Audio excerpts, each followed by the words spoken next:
Hello bachcho, let's see this question. The question says that the angle of elevation of the top of a tower 30-meter high from the foot of another tower in the same plane is 60 degree and the angle of elevation of the top of the second tower from the foot of the first tower is 30 degree. Find the distance between the two towers, also the height of the other tower. तो हमें क्या बोला गया है कि एक ये tower है और एक लेट से ये टावर है, ये दो टावर्स हैं।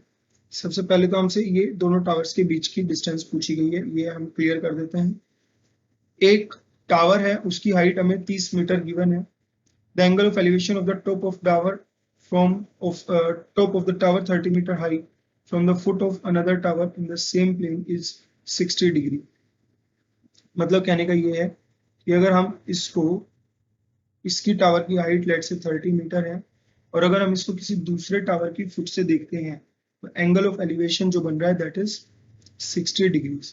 सिमिलरली अगर हम इस टावर के बॉटम से देखते हैं तो ये जो एंगल बन रहा है ये 30 डिग्री बन रहा है, तो हमें इस टावर की हाइट बतानी है। Let's say this distance between the towers is x, तो हमें h और x बताने हैं। अगर हम इस पॉइंट को a बोल दें, इसको b बोल दें, इसको c बोल दें, इसको d बोल दें, तो हम बोल सकते हैं कि इन ट्राइंगल ACD, या सॉरी ACD नहीं BCD, अगर हम BCD ट्राइंगल में देखें तो tan 60 डिग्री कितना होगा? 60 डिग्री के सामने वाली side is height that is 30 divided by this base x।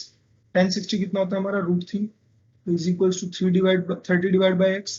तो x कितना बन जाएगा? 30 डिवाइड बाय √3। इसको हम √3 से ऊपर नीचे मल्टीप्लाई कर लेंगे वापस से, तो x कितना बनेगा? √3 into √3 is 3, 30 divide by 3 is 10 √3 metres.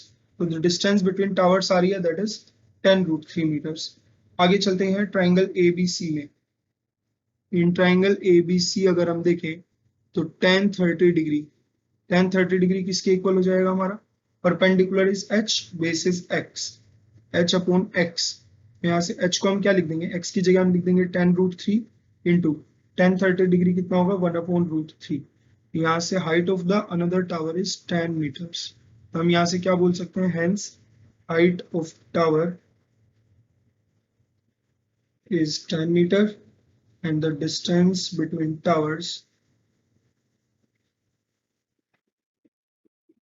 is 10 √3 meters. So this is the explanation to this question. I hope you understood the explanation. Thank you.